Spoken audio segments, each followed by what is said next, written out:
Fan चला देना है। हाँ भाई, टॉप क्रॉसिंग की बात करते हैं तो अभी तक अपन ने क्या देखा था? ग्रेडिंग अप देखा था। ग्रेडिंग अप में क्या होता है बेटा? जो मादा होती है, ओए, जो मादा होती है वो कैसी लेते हैं?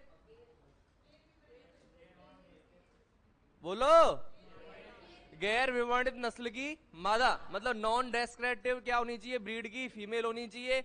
और प्योर ब्रीड का क्या होना चाहिए? मेल होना चाहिए। दोनों के बीच में क्रॉस कराएंगे कितनी पीढ़ी के लिए बेटा? 7 से 8 पीढ़ी के लिए। तो हमें 7 से 8 पीढ़ी में 99.8वीं में 99.6% है ना, और 7वीं में 99.2% प्योर ब्रीड मिल जाएगी कि नहीं मिल जाएगी? अरे बोलो। तो हमें नस्ल सुधार कार्यक्रम चलाना है, नस्ल में सुधार करना है, तो क्या कराना पड़ेगा? हाँ, सो रात को सो मत, सुबह आंखों को रगड़ो। बताओ बेटा, क्या कराना पड़ेगा? ग्रेडिंग अप कराना पड़ेगा। और हमें नई नस्ल बनानी है। अगर हमें क्या बनानी है बेटा? नई नस्ल बनानी है, तो क्या कराना पड़ेगा?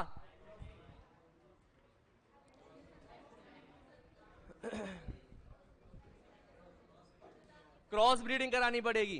क्या करानी पड़ेगी? हाइब्रिडाइजेशन तो उसको मजबूरी में बोलना है बेटा, उसका नाम हाइब्रिडाइजेशन नहीं है, मेन नेम क्या है? Cross breeding. अरे बोला था कि नहीं बोला था?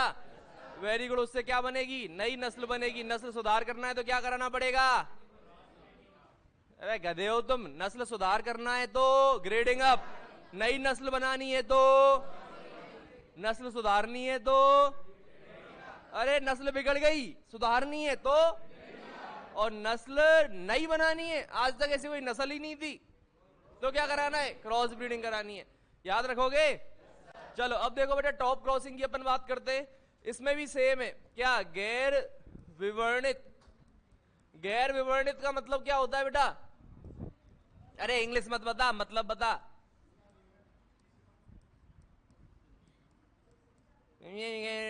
नॉन डेस्क्रिप्टिव, गैर विवर्णित, गैर नॉन, मतलब क्या है इसका?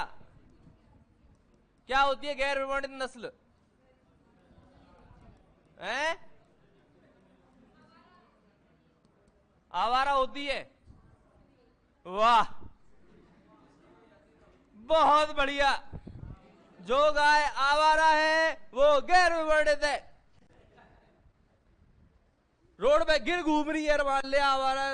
गाय कभी आवारा नहीं होती, पहली बात तो। असहाय गाय। गाय कभी आवारा नहीं होती। तुम अगर गौशाला वाले जो गाय पालते हैं ना, जैसे पथमेड़ा, वहां जाके बोल दो ना आवारा गाय घूम रही है, इसे पकड़ के ले जाओ, जूते मारेंगे तुम्हें। बहुत तगड़े गौ भक्त घूमते हैं भाई साहब। वो क्या बोलते हैं? असहाय, सहायता नहीं कर रहा है कोई बेचारी गाय का। आवारा कभी गाय, आवारा तो लौंडे होते हैं। ठीक है बेटा, गाय कभी आवारा नहीं होती। चलो मान लो एक बार के लिए आवारा गाय बेटा क्या नहीं है? Non descriptive. गिर रोड पे घूम रही है, तुम उसको गैर वर्णित बोल दोगे? हैं? फिर साहिवाल रोड पे घूम रही है तो गैर वर्णित बोल दोगे उसको? मतलब मिक्स ब्रीड। इसका मतलब क्या है? इसमें कोई ब्रीड, पर्टिकुलर ब्रीड की गाय नहीं है। ब्रीड जो है बिगड़ चुकी है, कोई ब्रीड नहीं बची, तो उसको अपन क्या बोलेंगे बेटा? गैर विवर्णित नस्ल की मादा। अरे बोलो। वो ही किससे बढ़ाया? शुद्ध नस्ल के, अरे बोलो ना, शुद्ध नस्ल का नर। कितनी पीढ़ी के लिए? केवल बेटा 7 से 8 बार करा दोगे तो ग्रेडिंग अप बन जाएगा ना। तो 7 से 8 पीढ़ी के लिए ना कराकर केवल एक पीढ़ी के लिए उसे अपन करा दें तो क्या बोलेंगे? क्या बोलेंगे? केवल एक पीढ़ी के लिए। तो इसे अपन क्या बोल देंगे बेटा? टॉप क्रॉसिंग बोल देंगे। लिख दो।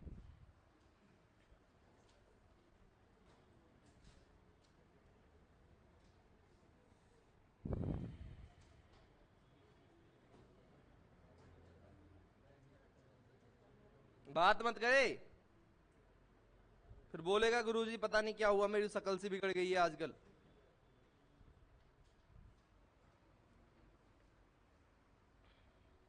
लिख, लिख लिया? वाह, समझते समझते लिख रहा था ना, लीचड़।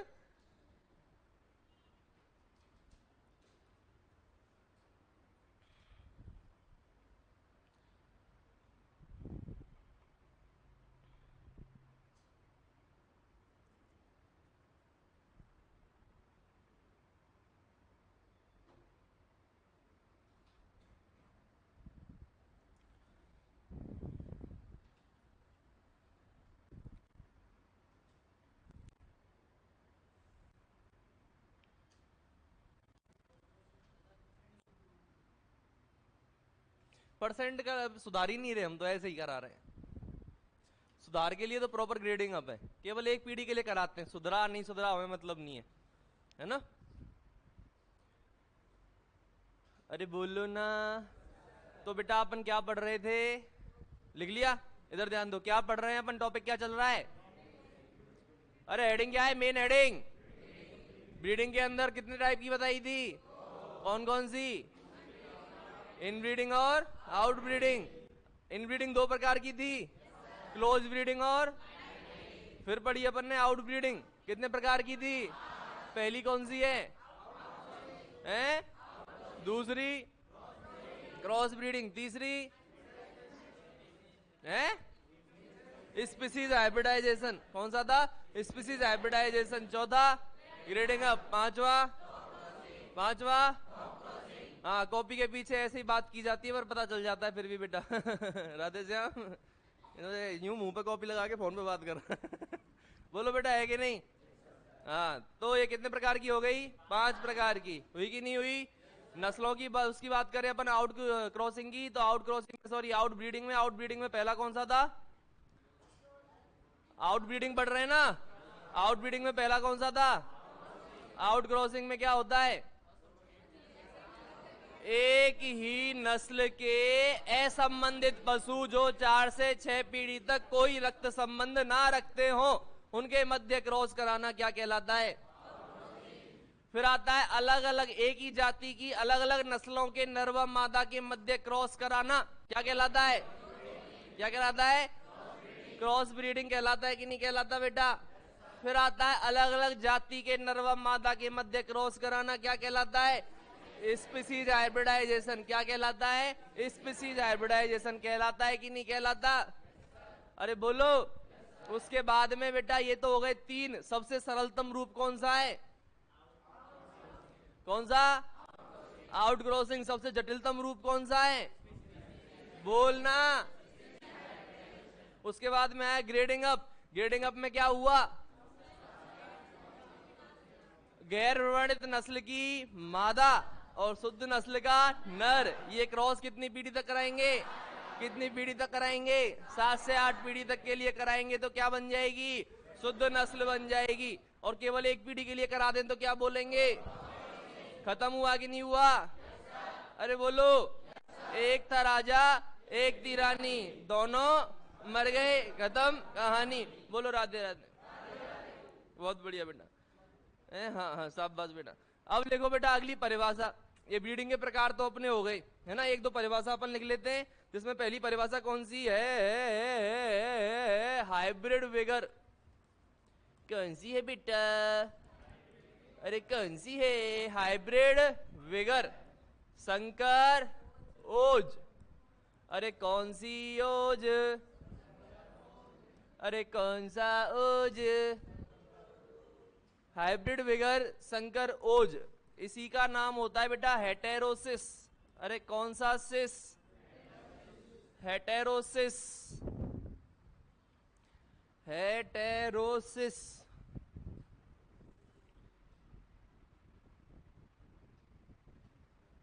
कौन सा सिस, हेटेरोसिस।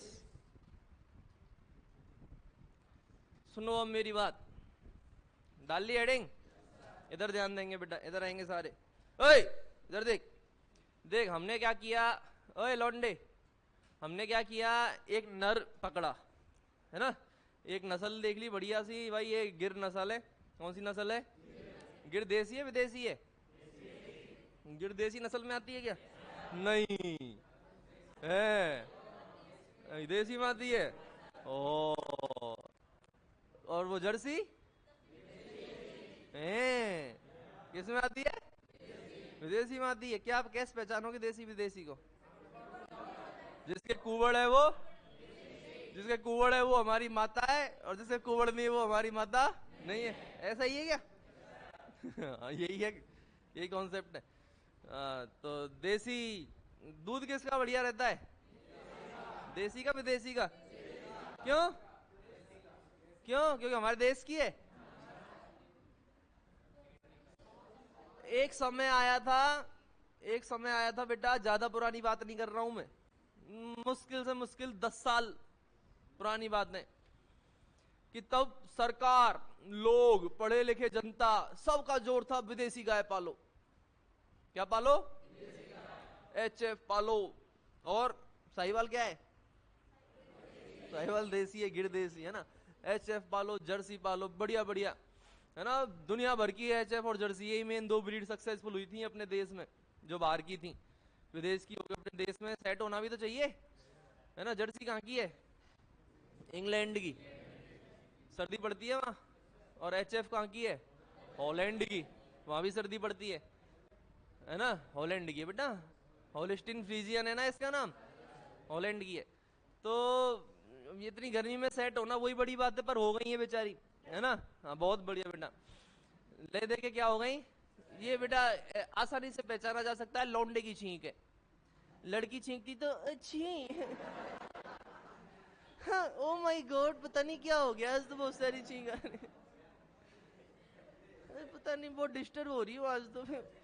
लौंडा छियारा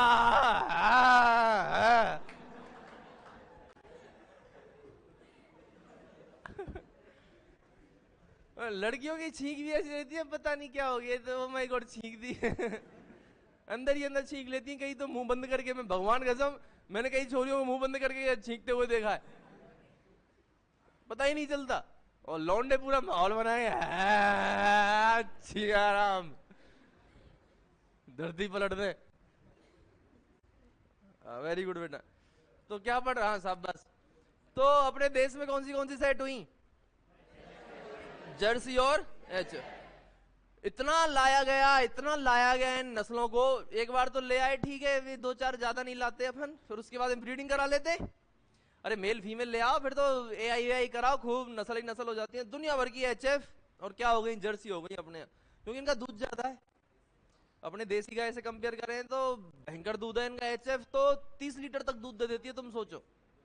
HF को ढंग से खिलाया पिलाया जाए, पहाड़ों में रखा जाए, ठंडे वातावरण में रखा जाए, जैसे अलवर जयपुर का जो अरावली क्षेत्र है, इनमें अरावली क्षेत्र के बीच में कई डेयरी चलती हैं। बीच में समझ रहे हो, पहाड़ों के बीच में जगह को समतल करके वहां डेयरी बनाई हुई है लोगों ने, क्योंकि इसको ठंडा मौसम है ही, ठंडे इलाके की है। तुम इसको जैसलमेर में जाके रखोगे तो इतना सक्सेसफुल थोड़ी रहेगी। फिर भी वहां भी इसने खूब ताबड़तोड़ मेहनत की इस गाय ने, है ना। तो 30-30 लीटर तक दूध है बेटा HF का, और जर्सी का भी खूब है। जर्सी तो ऐसे कहते हैं कि हमारे घर पे थी पहले, जब मैं छोटा था हमारे घर जर्सी थी, बूढ़ी हो गई वो, घर ही मरी थी, बेचा ही नहीं घर वालों ने। तो मेरी मम्मी ऐसे कहा करती थी कि ये जर्सी है तब से रूख ही नहीं है घर में। रूख समझते हो ना, दूध की कमी नहीं पड़ रही। सबसे लंबा लैक्टेशन पीरियड किसका है? 12 महीने दूध देती है बंदी नहीं होती, कहां से रूख पड़ेगी। तो बढ़िया ब्रीड है ये, दूध की कमी नहीं आने देती। तो एक बार इसीलिए भाई दूध बढ़ाया जाए, इस चक्कर में कौन सी विदेशी नस्लों खूब बढ़ाया गया अपने देश के अंदर। लेकिन फिर पता चला कि धीरे धीरे देसी नस्लें क्या हो रही हैं, विलुप्त हो रही हैं। लोग विदेशी तो पाल रहे हैं, लेकिन देसी नस्लें क्या होती जा रही हैं, इस चक्कर में विलुप्त होती जा रही हैं। और फिर और रिसर्च हुई तो पता चला कि देसी नस्ल का दूध ही काम का है, विदेशी का नहीं है। जो हमारे ज्यादा हेल्दी, उसमें रिसर्च करें अगर अपन मिल्क में कंपेयर करें विदेशी और देसी नस्ल के में, तो किसका दूध अच्छा है? देसी का दूध अच्छा है। A2 मिल्क और A1 मिल्क बोलते हैं। अपना वाला देसी वाला A2 मिल्क है, और जो विदेशी वाला है वो A1 मिल्क है। A2 मिल्क कहीं ज्यादा अच्छा है कई मायनों में A1 मिल्क के कंपैरिजन में।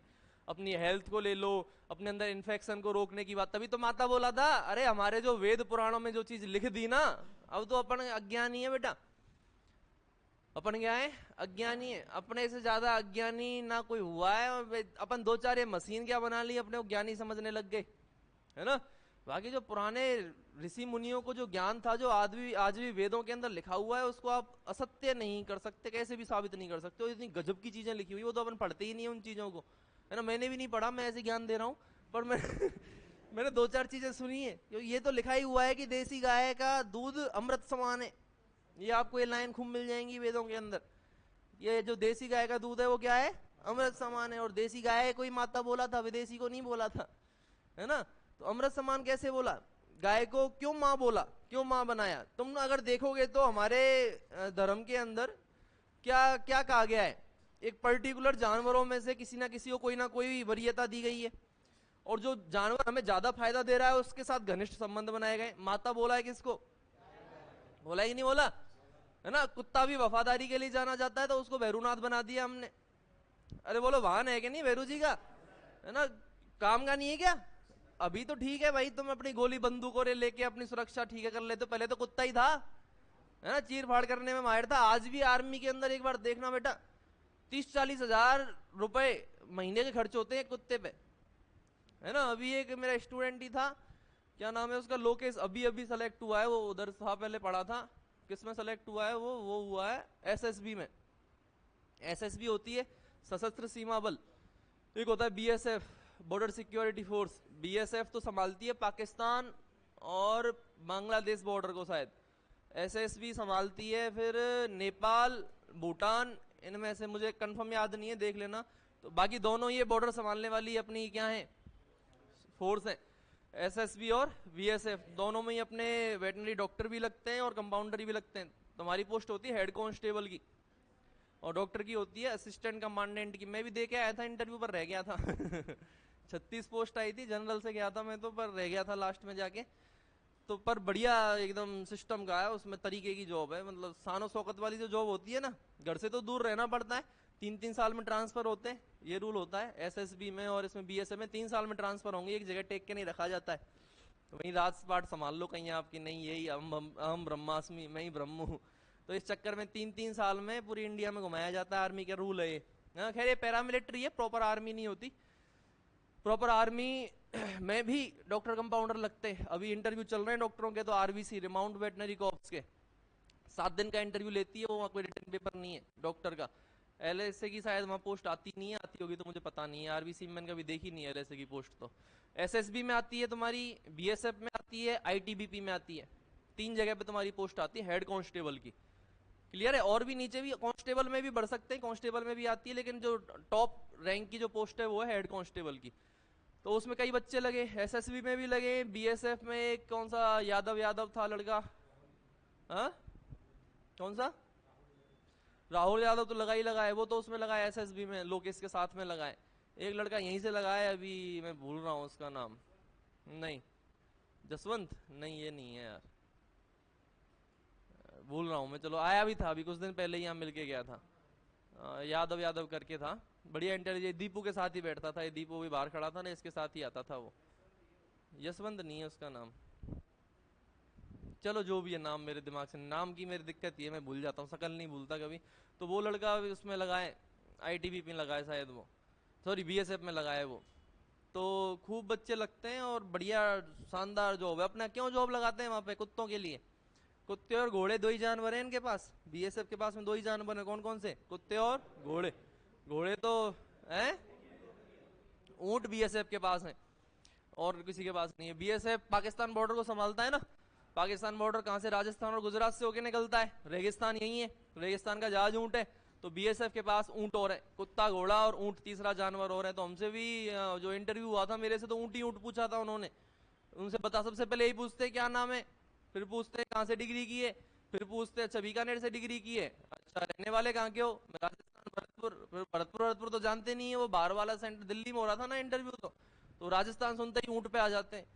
ये तो ऊंट ही देखा होगा इन्होंने, तो ऊंट पे बैठ के चलते होंगे, सोते भी ऊंट के ऊपर ही होंगे ये ऊंटनी का दूध पी के खुश रहते होंगे, खाने पीने को कुछ है नहीं, पानी है ही नहीं इनके पास, ऐसे समझते हैं। बाहर वाले जो राजस्थान ज्यादा नहीं आए वो क्या समझते हैं, राजस्थानियों के पास पानी है ही नहीं।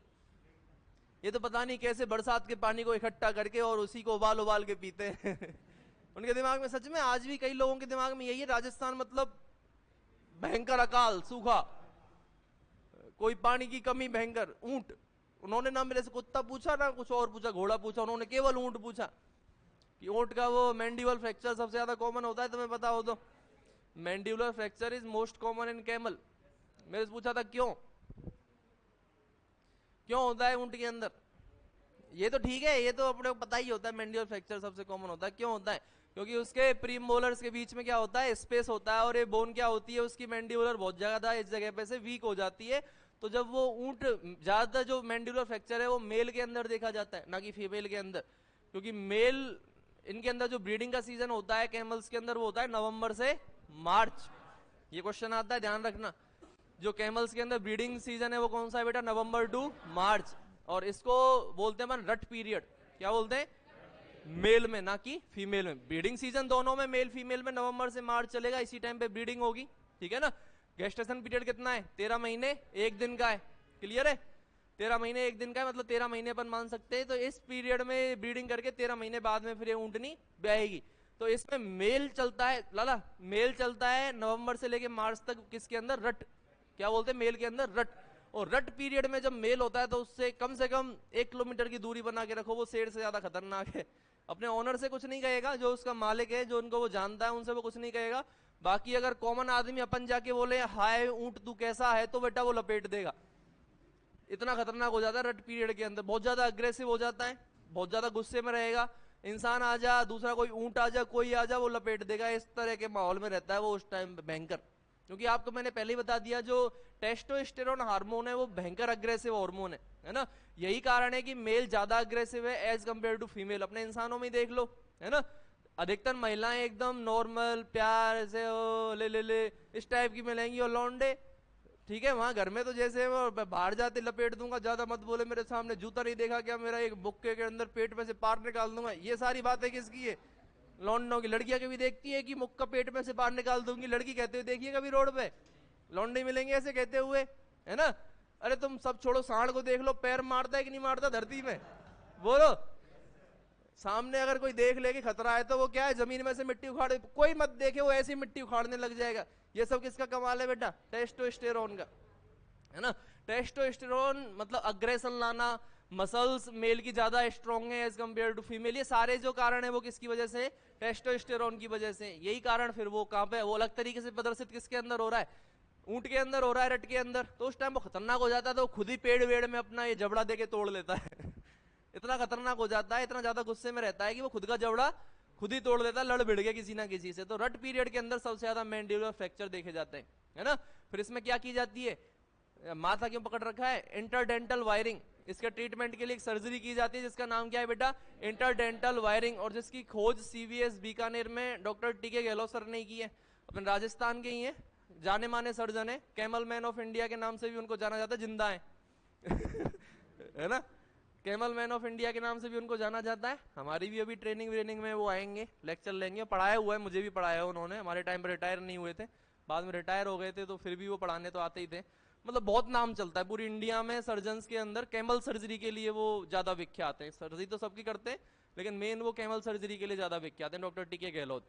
तो उन्होंने इस सर्जरी को इजाद किया है। सीवीएस बीकानेर को इसका वो मिला हुआ है, क्या मिला हुआ है? टाइटल मिला हुआ है। इसमें क्या है, दांतों के बीच में हो गया वायरिंग करके, है ना। वायरिंग को फिर ऐसे कस देते हैं अपन, उस तरीके से इसको लटका हुआ है जबड़े को क्या कर देते हैं, इसी जगह पे फिक्स कर देते हैं, और वो धीरे धीरे जबड़ा जो है वो जुड़ जाता है ना। इसको बोलते हैं पर इंटरडेंटल वायरिंग, ठीक है, इस सर्जरी का नाम है। तो इसके द्वारा क्या करते हैं, तो भाई अब इजाती राजस्थान में हुआ है, ऊंट मिलते ही 80-85% ऊंट है ही कहाँ राजस्थान में। तो पूछेंगे भी क्या वो अपने से? ऊंट ही पूछेंगे। जब अपन इंडिया लेवल पे कोई एग्जाम इंटरव्यू देने जाएंगे तो अपने से सीधा वो ऊंट पर ही आते हैं, क्योंकि ऊंट और कहीं है ही नहीं।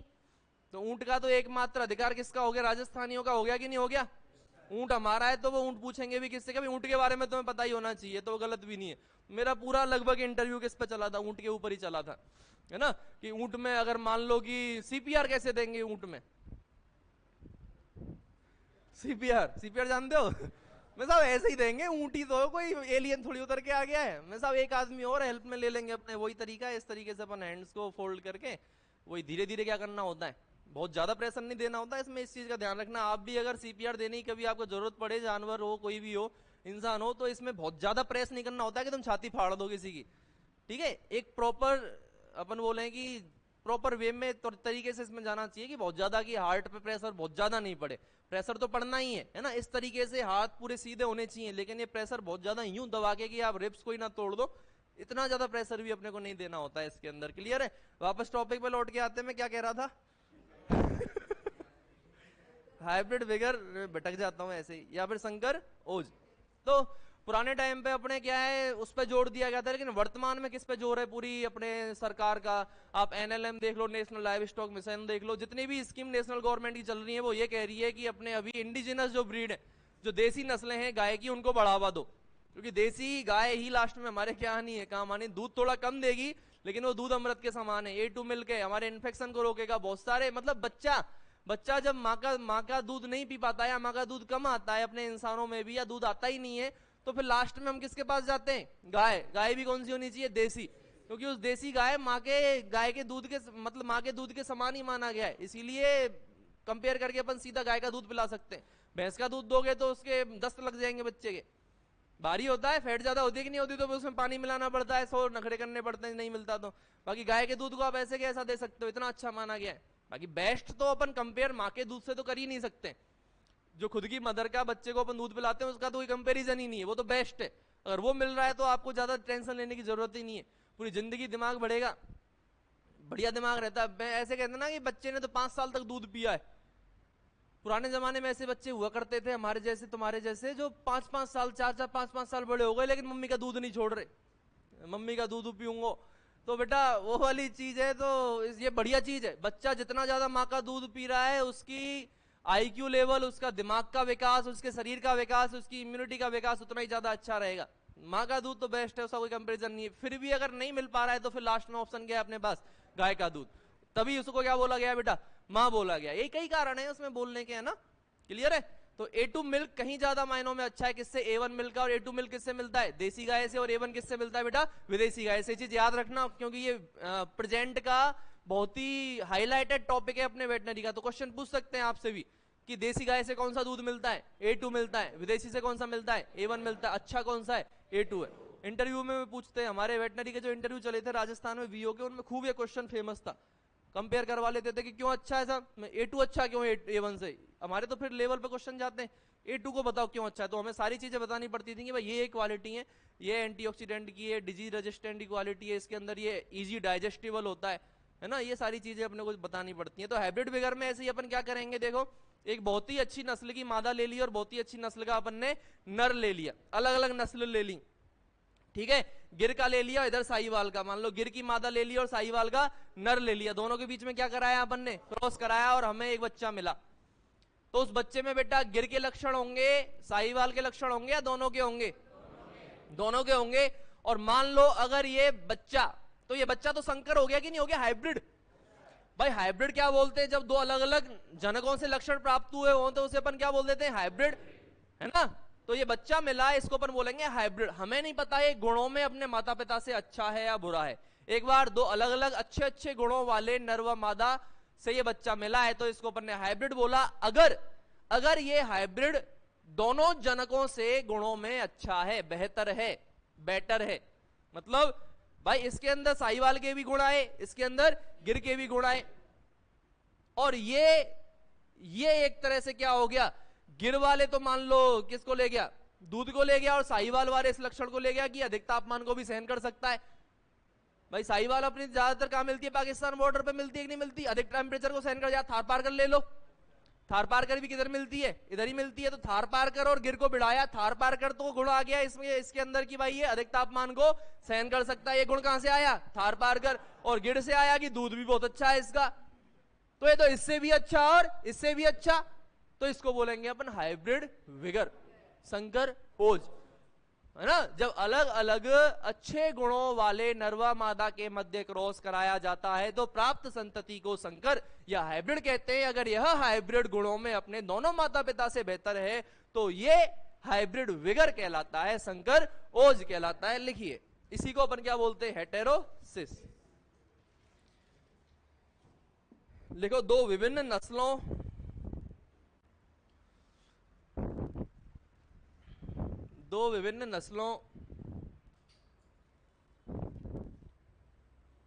के नरवा मादा के मध्य, दो विभिन्न नस्लों के नरवा मादा के मध्य, दो विभिन्न नस्लों के नरवा मादा के मध्य क्रॉस कराने पर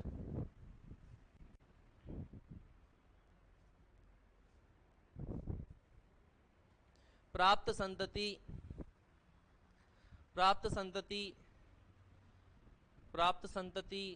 को संकर, प्राप्त संतति को संकर ब्रैकेट में हाइब्रिड कहते हैं। तो प्राप्त संतति को संकर ब्रैकेट में लिखना बेटा हाइब्रिड कहते हैं। प्राप्त संतति को क्या कहते हैं बेटा? संकर या हाइब्रिड कहते हैं। कॉमा लगाओ, यदि यह संकर प्राणी यदि यह संकर प्राणी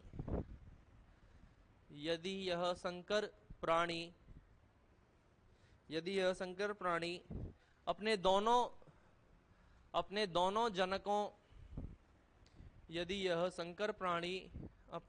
जनकों से गुणों में बेहतर है,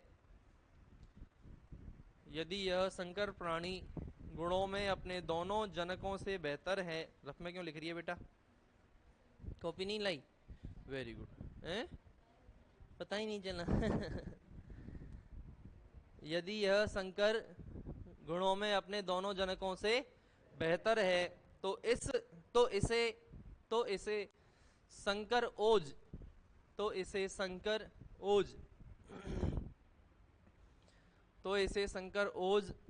ऑब्लिक हाइब्रिड विगर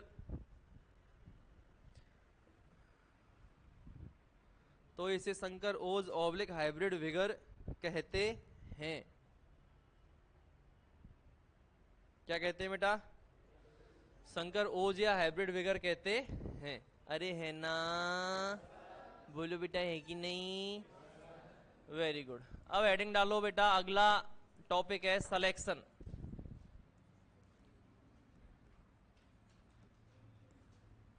ये तो बड़ा बढ़िया बढ़िया शब्द लग रहा है, इसी के लिए तो बैठे हो तुम यहाँ। अरे बोलो, सिलेक्शन। बोर्ड किसका सिलेक्शन करता है? किसका करेगा बताओ?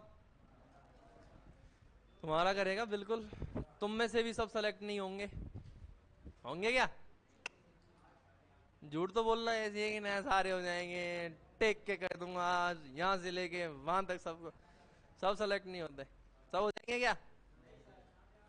कितने बच्चे हो तुम? लगभग मेरे हिसाब से 60-70 बच्चे हो। 60 मान लो, 20 सेलेक्ट होंगे अभी के हालातों से। मैं ऐसे ही तो गोली थोड़ी देता हूँ। अभी जो तुम्हारे हालात हैं, जिन हालातों से तुम मेहनत कर रहे हो, सुन लो मेरी बात लाली। हाँ, बाद में घिस लेना इसको, मेरी बात सुन लो। जिन हालातों में तुम अभी पढ़ रहे हो, हालात मतलब जो मजे ले लेके तुम पढ़ रहे हो, अभी पढ़ाई को तुमने सीरियस नहीं लिया। जो सीरियस बच्चे इस क्लास में अभी केवल 20 है ना, वो बच्चे तो सेलेक्ट होंगे जो सीरियस हैं। अब तुम देख लो तुम उन 20 में आते हो कि नहीं आते। मैं नाम लेके तो यार मुझे पता है, लेकिन वो 20 भी कौन है बेटा, है ना? मैं बता सकता हूँ। मास्टर को सब पता होता है कौन कितना पानी में, है ना? मैं भले ही कभी कभी क्लास लेने आता हूँ तुम्हारी, लेकिन शकल देखो मुझे एक एक की याद है। तुम्हें पता है शकल तो सबकी याद है। तुम रोड पे चलते मिल जाओगे, तुम सबको पहचान लूंगा मैं, चांटे और मारूंगा खींच खींच के, ली चढ़ा के घूम रहा है ना? तो सबकी शकल याद है, और मैं ये बता भी दूंगा कौन सीरियसली पढ़ रहा है कौन नहीं पढ़ रहा है ना? और 20 ऐसे बच्चे जो आज की डेट में सीरियस होके पढ़ रहे हैं, है ना? सेलेक्ट भी वही होंगे, जो सीरियस होगा वही सेलेक्ट होगा। यहाँ पे बिना सीरियस वाली भीड़ तो बहुत बहुत आती है इस रोड पे। आप बेटा हर साल अपन बोले तो यहाँ पे लगभग कितने बच्चे आके चले जाते हैं? 1 से 1.5 लाख बच्चे आके इस रोड पे से और चले जाते हैं, है ना? ये रोड ऐसी है जयपुर की जो बहुत लोगों से मिली है। सबसे ज्यादा नए लोगों से जो रोड मिली है, वो रोड कौन सी है? तो यही रोड है, गोपालपुरा बाईपास रोड जिसको कहा जाता है। बहुत नए लोगों से मिली है ना? और बहुत सफल लोगों से भी मिली है। बहुत लोगों को इस रोड ने सफल बनाया, और बहुत लोग इसी रोड पर आकर असफल होकर भी गए, है ना? सफल तो केवल 5% हुए हैं। 100 आ रहे हैं तो उनमें से कितने सफल हो गए? 5 भी मैंने ज्यादा बोल दिया। ऑल ओवर देखें तो 2, 3, 4 का ही रेशियो है 100 में से। बाकी असफल होकर ही लौटे। चलो अपने थोड़ा इतना ज्यादा हार्ड कंपटीशन नहीं है, ठीक ठाक। अपने 35 के आसपास इस बार पेपर देंगे, और उसमें से 2000 के आसपास सेलेक्ट हो जाएंगे, तो अच्छा रेशियो है। 35,000 देंगे, 2000 सीट आएंगी, तो सिलेक्शन रेशियो तो अच्छा ही होगा ना? अरे बोलो। तो इसीलिए मैंने 60 में से 20 बोल दिया है। बाकी और किसी कोचिंग में एक बैच में से ऐसा भी होता है कोई सेलेक्ट नहीं हुआ। अपने ऐसा नहीं होता है, अपना हर बैच बढ़िया सिलेक्शन दे के जाता है। और पिछली बार हमारा सिलेक्शन रेशियो 40% था। हमारी इस ब्रांच का 100 में से 40 बच्चे सेलेक्ट हुए हमारे। कहीं नहीं मिला आज तक, किसी कोचिंग का नहीं है राजस्थान में किसी भी कंपटीशन में। 100 में से 40 बच्चे सेलेक्ट होना कोई छोटी मोटी बात नहीं होती है। ऑल ओवर बैच का बता रहा हूँ। पहला बैच तो 45 में से 35 बच्चे सेलेक्ट थे। वो था सुपर 30 वाला बैच था हमारा, सारे सेलेक्ट हुए थे वो। तो कोई बड़ी बात नहीं है, सीरियस तो होना पड़ता है क्योंकि वो सीरियस थे सारे, लंबे टाइम तक उन्होंने मेहनत की और मेहनत करके लग गए। तुम्हारे लिए अच्छी बात है कि थोड़ी सी वैकेंसी खिसक रही है, थोड़ी सी डिटेल डिले हो रही है। अगर ये मान लो कि अभी 2024 के अंदर तुम्हारी भर्ती आ जाती है ना, और फरवरी मार्च के अंदर एग्जाम हो जाता है, तो तुम्हारे लिए कोई अच्छी बात नहीं होगी है, क्योंकि तुम्हारा कोर्स ही होगा नवंबर दिसंबर तक। तो अभी क्या चल रहा है, अक्टूबर चल रहा है, दिसंबर तो ले ही लो। अगर अपन थोड़ा स्पीड से लें तब दिसंबर तक हो जाएगा। ठीक है, और स्पीड तो वो तो हमारे ऊपर है, जब लगेगा हमें कि आ रही है तो फिर हम भी स्पीड लेंगे, फटाफट खींचेंगे, तुम्हारा कोर्स कराएंगे। क्योंकि अभी हम आराम से प्रेम से, तुम भागो नहीं जयपुर छोड़ के। हमें भी कोई बिजली पानी ये खर्च करने में मजा थोड़ी आता है ना भाई। ये पैनल भी चल रहा है, बिजली जा रही है, इधर भी जा रहे हैं, लाइव जा रहे हैं, हमारा खर्चा तो होता ही है। होता है कि नहीं होता? हमारा मतलब कोचिंग वालों का मेरा तो क्या ही खर्चा होता है, कोचिंग वालों का खर्चा तो होता ही है। लेकिन ये क्यों आपको थोड़ा लंबा लेके चल रहे हैं बेटा? बाकी मुझे क्या आएगा, मैं एक दिन में आगे तुम्हारी 6 घंटे लेके, 6 6 घंटे लेके तुम्हारी करा लेता हूँ मैं। 6 घंटे भी लेता हूँ, सामने वाले से पूछना, फिजियोलॉजी 6 6 घंटे ले रहा हूँ मैं। आज या कल में उनकी, आज खत्म, आज तो नहीं होगी खत्म, आज मस्कुलर सिस्टम हो जाएगा, फिर उनकी बायोकेमिस्ट्री बचेगी, अगली क्लास में उनकी फिजियोलॉजी खत्म है। फार्मा टेक दूंगा मैं 20 घंटे के अंदर। सबसे छोटी है फार्मा, तीनों मेरी सब्जेक्ट में सबसे छोटी कौन सी है? फार्मा है। तो 20 25 घंटे, चल मैं आराम से लूंगा तो 25 ले जाऊंगा, और मेरे ऐसा लगा नहीं यार थोड़ा जल्दी कराना है तो 20 घंटे में टेक देते हैं अपन, 20 22 घंटे के अंदर खत्म फार्मा। ऐसा नहीं कि मैंने इसमें जल्दबाजी की, सारा कुछ पढ़ाया जाएगा। थोड़ी अपने क्या है, छोटी छोटी पढ़ती है इन सब्जेक्ट से फार्मा, तो वो आराम से हो जाती है। तो सिलेबस विलेबस की ऐसी कोई टेंशन मत लेना तुम। जब टेकने की बात आती है कि खत्म कराना है, तो हम 1 महीने में भी सिलेबस कराते हैं। लास्ट बैच जब भर्ती आएगी तो 1 महीने वाला बैच बनाएंगे हम 10,000 रुपए में। उसकी फीस कितनी रहेगी? 10,000 केवल। वो बैच फुल भर देंगे हम, 1 महीने में उनको नोट्स बांटेंगे और फिर लपेटेंगे, लो हो गया तुम्हारा सिलेबस। तो सिलेबस की कोई बड़ी बात नहीं होती, तुम सिलेबस की टेंशन मत लेना, है ना, कि सिलेबस नहीं हो रहा, कब होगा, वो हमें पता है कब होगा। ठीक है, बड़े आराम से होगा, सारा होगा। अभी हम थोड़ा सा डिले करा रहे हैं, उसका रीजन यही है कि तुम यहाँ टिके रहो। ठीक है, जयपुर में ही रहो, क्योंकि जो बच्चा जयपुर छोड़ के चला गया बीच में भर्ती से पहले, उसके चांसेस अपने आप 50% डाउन हो जाते हैं। आप घर जाके भले ही लाइब्रेरी ज्वाइन कर रहे हो, कुछ भी कर रहे हो, वो ठीक है अपनी जगह, पर चांस 50 नहीं तो कुछ परसेंट तो डाउन होते हैं। क्यों रिस्क लेनी है? समझ रहे हो ना? यहीं रहना है। 40 50 हजार मान लो, 5 महीने ज्यादा रहे तो तुम 50 हजार और खर्च हो गए। भले कर्ज लेके रहना पड़े, लेकिन यहीं रहना। कब तक? एग्जाम। तो मैंने पहले ही बता दिया, तुम्हें जिंदगी वापस मौका नहीं देगा। खूब जिंदगी पड़ी है, कमा लेना, कहीं कर लेना, कुछ ही कर लेना, लेकिन ये 4 5 महीने आपके लिए बहुत ज्यादा इंपॉर्टेंट है। ठीक है, भर्ती आपकी जैसे पिछली बार बताया था कि मैंने कब आ रही है, दिसंबर में नहीं आ रही है। दिसंबर में परिचय का पेपर होगा, जनवरी या फरवरी में तुम्हारा नोटिफिकेशन आएगा। दिसंबर तक कोई नोटिफिकेशन नहीं है पहले ही। देखो मैं झूठ तुमसे बोलता नहीं हूँ, जो मेरे पास अपडेट आ जाती है मैं तुम्हें बता के चला जाता हूँ, और अपडेट मेरी ऑफिशियल होती है। जो मंत्री जी के शब्द हैं वही मैं आपको बता रहा हूँ। दिसंबर में परिचय के एग्जाम से पहले आपकी कोई हलचल नहीं होगी। एलएसए में परिचय का एग्जाम होते ही आपकी हलचल शुरू हो जाएगी। 2000 के आसपास आपके पद आएंगे, 2000 से ऊपर नहीं जाएंगे जितना मुझे लगता है, 1500 से 2000 के बीच में आपके पद आएंगे। 1500 से कम नहीं आएंगे, 2000 से ऊपर नहीं जाएंगे। ठीक है, 2000 की बोल रहे हैं वैसे, 2047 कुछ ऐसे पदों की बोल रहे हैं। तो ये एक बार आया था 1760 का डेटा आया था, अभी 2000 के आसपास आ रहा है, तो ये 1700 से ऊपर ही जाएगा, 2000 तक आपका रहेगा ये। ठीक है, तो ये बढ़ती आपकी आएगी, लेकिन जनवरी फरवरी में आएगी। यही शब्द है मंत्री जी के कि जब परिचय का एक बार एग्जाम हो जाएगा उसके बाद में फिर पशुधन सहायक का ही काम है। वीओ लगा दिए, परिचय लगा देंगे, फिर क्या लगाना है विभाग में? एलएसए ही लगाना है। अगला काम किसका बचेगा? एलएसए का ही बचेगा, है ना। एलएसए का लास्ट में इसलिए नंबर आ रहा है क्योंकि 22 में हुई है भर्ती, वीओ की 19 से चल रही थी तो जल्दी करानी थी। परिचर की कोई भी भर्ती हुई नहीं है, ऐसे ही कभी संविदा पे आ जाते हैं, ऐसे ही आ जाते हैं। पहले कोई जलधारी लगे हुए थे, वही परिचर तो अब लगेंगे नए, है ना। परिचर तुम्हें बनना नहीं है, बनना है क्या? देखो बेटा, जिंदगी एक बार ही मौका देती है। एक बार वो मौका अगर तुमने परिचर में यूज ले लिया तो दूसरा मौका लेना बहुत टफ हो जाता है। परिचर से फिर एलएसए में पढ़ना, थोड़ा सा अपने पास पैसा आने लग जाता है ना, तो अपना हाथ भी पढ़ाई में ढीला पड़ जाता है कि ठीक है काम तो चल ही रहा है ना यार, कर लेंगे, है ना। अरे बोलो। हाँ, तो वो वाली चीज अपन ढीले पड़ जाते हैं। और परिचर की कोई नौकरी में नौकरी नहीं मान, सुन तो नहीं रहे बगल वाले? परिचर की नौकरी को मैं नौकरी नहीं मानता। देखो मैं तुम्हें सही बताऊं, अभी हो सकता है तुम बेरोजगार हो तो तुम्हें लग रहा होगा कि चलो ठीक है एलएसए नहीं तो परिचर मिल जाए, लेकिन जब बन जाते हैं तो अपने को खुद को हीन भावना आती है कि यार अपन चपरासी बनने के लिए जन्म लिया है क्या अपन ने? सुन तो नहीं रहे बगल वाले। पहले से कहिए क्या फिर ठीक। अपना जन्म चपरासी बनने के लिए हुआ है क्या यार?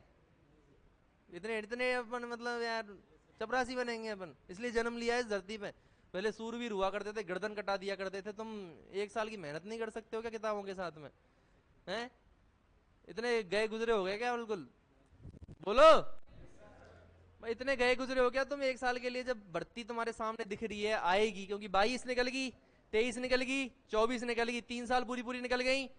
25 के जून से पहले एग्जाम नहीं होगा। जून से पहले मतलब मेरा जितना अंदर से बोल रहा है ना, जो मेरी आंतरिक भावना बोल रही है, वो जून में ही होता है, क्योंकि मेरा जन्म ही 4 जून को हुआ था, पिछला पेपर भी 4 जून को ही हुआ था।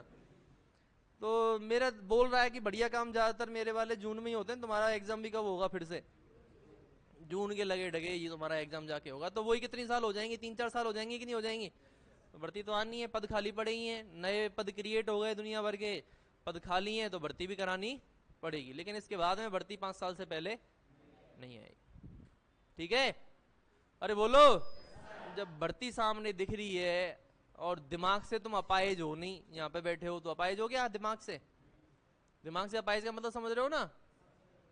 नहीं नहीं साहब, हमें हिंदी भी पढ़ना नहीं आती है, हमने आज तक पशु का नाम ही नहीं सुना है। इतनी गंदी हालत तो तुम्हारी है नहीं। और है भी तो फर्क नहीं पड़ता, गंदी हालत थी, लेकिन अभी तो दिमाग तो काम कर रहा है ना सबका, तभी यहाँ पर बैठे हो। दिमाग काम कर रहा है तो फिर काम करवाओ उससे। पहले लड़ाइयाँ होती थी बेटा तलवार से, अब लड़ाइयाँ होती हैं दिमाग की। ठीक है? अब लड़ाई किसकी होती है? दिमाग की। तो बस दिमाग को यूज में लो। पहले जो अच्छी तलवार चला रहा है वो सूरवीर है, आज जो अच्छा दिमाग चला रहा है वो सूरवीर है। मेरी क्लास में एक लड़का है, मैं नाम तो नहीं बताऊंगा, उसे तुम देखोगे तो तुम उससे 1 घंटे बैठ के बात नहीं कर पाओगे। मतलब ऐसी ऐसी बहकी बहकी बातें करता है वो। कई लोगों ने पागल भी करार दे रखा है। मैं ऐसे मेरे ही बैच के 2-3 लड़कों को जानता हूँ, एक आध लड़की भी है। मतलब तुम 1 घंटे बैठ के बात नहीं कर पाओगे, ये मानसिक हालात है उनकी। बढ़िया नौकरी कर रहे हैं अभी, क्योंकि वो पढ़ने में आगे, बातें तो अच्छी नहीं करनी आती ना उनको। वेटनरी तो आती है। अरे बोलो। वेटनरी आती है, पढ़ाई आती कौन सी उनको? तलवार चलानी है, कोई बात करके उनको बहुत बड़ी कोई वो मिलेगी, अवार्ड मिलेगा। बात से अवार्ड मिलेगा क्या? आज की डेट में अवार्ड ही पढ़ाई से मिल रहा है। उनको पढ़ना आता है, एग्जाम अटेंड करना आता है, टेस्ट अटेंड करना आता है, वो काम वो अच्छे से कर पा रहे हैं तो वो नौकरी भी लग गए। कौन सा वो बात से उनका पेट भरेगा? अरे बोलो। उनको बात करनी नहीं आती, वो बहकी बहकी बातें करते हैं। वो कई लोग उनको पागल बोल देते हैं, उनको कोई फर्क नहीं पड़ता, वो बढ़िया नौकरी लग गए। नमस्कार सर। आइए अंदर आओ सर, ऐसे बाहर क्या खड़े हो रहे हो यार? तो टाइम हो गया क्या? दिल से माफी चाहूंगा सर। सर आ गए ना वैसे थोड़ी